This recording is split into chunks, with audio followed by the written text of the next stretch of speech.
Hi there, this is a video diary, hopefully spanning over the first 30 days that I'll be taking Matula tea, which I've purchased recently from South Africa. Claim that this tea kills, I think, 97.9, something like that, percent of Helicobacter pylori bacteria, which if you're viewing this video I'm sure you'll know is a bacteria that drills into your stomach lining, causes ulcers. The general medical community they'll associate this bacteria with ulcers, but to be honest, having the bacteria myself, still having it now as I speak, I'm still infected with Helicobacter pylori. I was confirmed via endoscopy and they took a biopsy. It's literally destroyed my life, literally no joke, it's destroyed my life. I'm 2 stone underweight, I have B12 deficiency, I have vitamin D deficiency, I have a stomach ulcer which was diagnosed with endoscopy, like I say. Numerous skin problems, everything. I've noticed my hair falling out, but I've had it for literally quite a few years now. I went undiagnosed quite a while. I think they assumed because I was quite young, you know, just maybe something I was going through. I'm 21 now, I've had it since I was about 17, 18.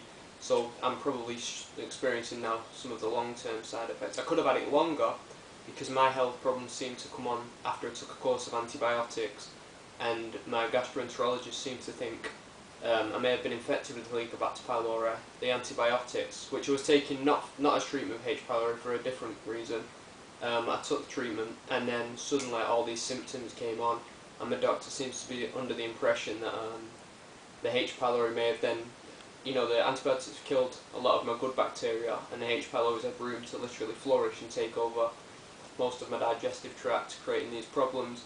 So day-to-day symptoms, I'll have things like nausea, if I eat anything, literally anything, burning stomach, indigestion, you know, ulcer pain. What I now know is an ulcer. It used to just assume it was gastritis. It is an ulcer now. I know that. Joint pains, quite a lot of bad joint pains, but that could be the vitamin D deficiency. I've got a lot of general absorption problems. For example, right now I'm feeling a lot of pain in my hand, and it's like my kneecaps and legs, and I get a lot of that type of stuff. Dizziness, definitely a lot of dizziness. Anxiety that I never used to have. I'm definitely not an anxious person, but you know, you can tell this bug really does something. Even after I eat, the anxiety triggers even more, so I know it's related to this somehow. Like as mentioned, personally, the one that I hate the most is the weight loss. At my I've always been a relatively slim guy. At my heaviest I was 10.5 stone, and after this bacteria at my worst I was 7 stone 13. Not sure what that is in pounds for any overseas viewers, but you know, you can check that on Google. It was really underweight basically. I looked skeletal. I still do look skeletal. I'm sure you'll see on this video that I'm not exactly fat. I'm I'm still technically underweight, and I'm hoping this tea might be able to eradicate this bacteria and I can gain some weight. In terms of my diet, I avoid gluten, dairy, direct sugar. Generally, you know, I don't eat any sugar whatsoever. What do I avoid? I avoid gluten, dairy, nuts and fish. Now I had an allergy test done at a chemist, and high allergens came back for dairy, gluten, nuts and fish. I don't know how much you can take these allergy testing seriously, but I do know that I react to those foods anyway, whether that's just because the H. pylori is in my system and I'm having a hard time digesting things such as that. But they do recommend to avoid gluten anyway and dairy. And the Matula Tea's website, it does specifically say on there, you know, you'd be best off avoiding these type of things anyway, if you do wish to get better. So I've had that diet for the last 2 years anyway. Every day I'll just eat salad, fresh organic chicken. I use Manuka honey. Personally, I've not found many benefits from it, but I just use it because it's something I can eat anyway, because there's not, you know, a broad list of things that I can actually eat. So like I say, I have tried mastic gum in the past as in regards to treatment for H. pylori. I've not yet tried the antibiotics because, as mentioned, I've had quite a bad experience with antibiotics in the past, and I wanted to try some natural alternatives first. Some people don't think this is a wise idea. Personally, you know, I don't see myself with much other options. I know for a fact I will react to these antibiotics, and although they do definitely have, you know, a decent success rate, in terms of eradicating H. pylori, I would rather try something alternative first with less side effects. You know, something I've not reacted badly to before. And I think it's an interesting thing to see if there will be more treatment options for H. pylori, because, you know, as I'm sure you'll know if you're watching this video, antibiotics are becoming less and less effective as time goes on, and you know the bacteria is becoming resistant. And it's not actually been that long really that we've been treating this bacteria, so considering that, I think, you know, new treatments are going to have to be found. In regards to the Matula tea, this only arrived today. Purchased it from South Africa, if I'm not mistaken. It's shipped from South Africa as well. Didn't take that long to the UK, it took about a week and a half, or maybe less actually, maybe about a week.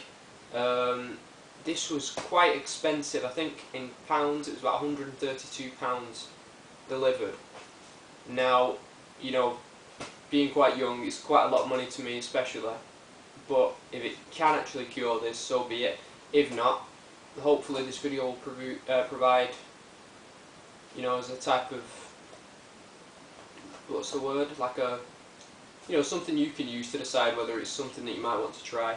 You hear good things, then you hear bad things, you hear people saying it's a scam, you hear people saying it saved their lives, so you don't know what to believe really. You know, it's quite a controversial product, especially in regards to eliminating H. pylori. I will be having a stool test after this to see if the bacteria has been eradicated, and I'll hopefully let you guys know that as well. You know, if you follow this video, I'm not sure whether I'm going to make this all one video or post this and then do day by day as I'm drinking it, explaining the side effects. I'll probably do posting so many videos that you can watch and watch if you're interested. I'll probably get about 3 views, but you know, hopefully it'll help somebody out there. If it can help anybody in pain, then the video's got a reason to go up. So I'll open the box. I'm hoping the camera doesn't run out of space or anything like that. I don't know if you can see this, I'm hoping you can. It's quite an old camera I'm using. This is the first time I've opened this as well. You might just see me take off the seal. So that's what you're looking at. Get a leaflet. No, drop the tea, that'd be great. £130 all over the floor. This is the letter that, you know, yeah, it's the instructions how to make a cup of tea. I don't actually drink tea, so I appreciate this. Thank you for your purchase of Matula Herbal Tea. This is probably the best decision you have ever made towards taking control of your future well-being. I hope so. Matula Herbal Tea comprises Matula Herbal Tea comprises a proprietary blend of roots, stems and leaves of certain wild plants, including species of the, I can't pronounce any of these, Alessia, Asphod, I'm not even going to try and pronounce these. Basically it's certain strains of rare wild plants, you know, different species. All herbs are hand-picked, sun-dried and processed to the highest standards to make up this magical tea. After 10 years of extensive research, we are proud to recommend Matula tea. Matula has already positively improved the well-being of thousands of people around the world, and it will do the same for you. And that's bolded, so hopefully it will. Preparation of the tea. Take 1 tea bag and add 100 to 150 millilitres of boiling water to a cup and let it draw for 10 to 15 minutes. For best results, take 1 cup twice per day on an empty stomach, one before breakfast and again at night before you go to sleep. We strongly suggest that you complete a 1-month supply of tea bags. Safety instructions, and then, you know, they're talking about be careful with the hot water. Probably just a precautionary measure in case anybody complains about that. But you know, I think I've got the capability not to burn myself. That'd be another problem. So these, yeah, there'll be 60 of these. Now I've read on a forum, topics forum, that you can actually use these twice. You know, when you boil the bag, and I'm not really sure what these look like inside, and I can't open one now because I'm due to start them tomorrow. But I think you can freeze them or something. But when I actually do the next video, I'll have a read about that. And when I do the next video, I'll go a little bit more into detail about that, because I've not read the forum for a while. I didn't actually expect this to arrive today, and I'm going to start the tea tomorrow, because by the time I looked it was past the morning, so I couldn't start my first tea that morning. A few things that worried me, you know, obviously the possibility that it doesn't work, and then there was another place that was reading a few people had quite severe allergic reactions to this, so hopefully the next video you see won't be me sat in A&E. You know, there's a possibility you can be allergic to anything, I suppose, and you've just got to cross your fingers that you're not. Hopefully I'll have quite a good reaction to it, and who knows, maybe it'll eradicate the H. pylori. I'm not really got my fingers crossed because I've had this for so long. You know, I will stay positive throughout it, but I've had this for so long, it's hard to imagine anything will eradicate this, to be honest. I've tried everything, the Manuka honey, the mastic gum. The only thing I haven't tried, as mentioned, is the antibiotics. You might think that's a bit silly, really. I suppose it is in a way, but as mentioned, I've had it so long, I'd rather try everything natural now that I actually know what's going on. And this little experiment will hopefully benefit some of the viewers as well. Yeah, so that's all I can really talk about for now. If you've got any questions or anything, I'll post this on, you know, the various forums and Facebook and whatnot. So, yeah, thanks for viewing. I'll do another video tomorrow, and then maybe not every day, but you know, my progress throughout the treatment, and hopefully it'll go well. If you've got any questions, just let me know. Thanks for viewing.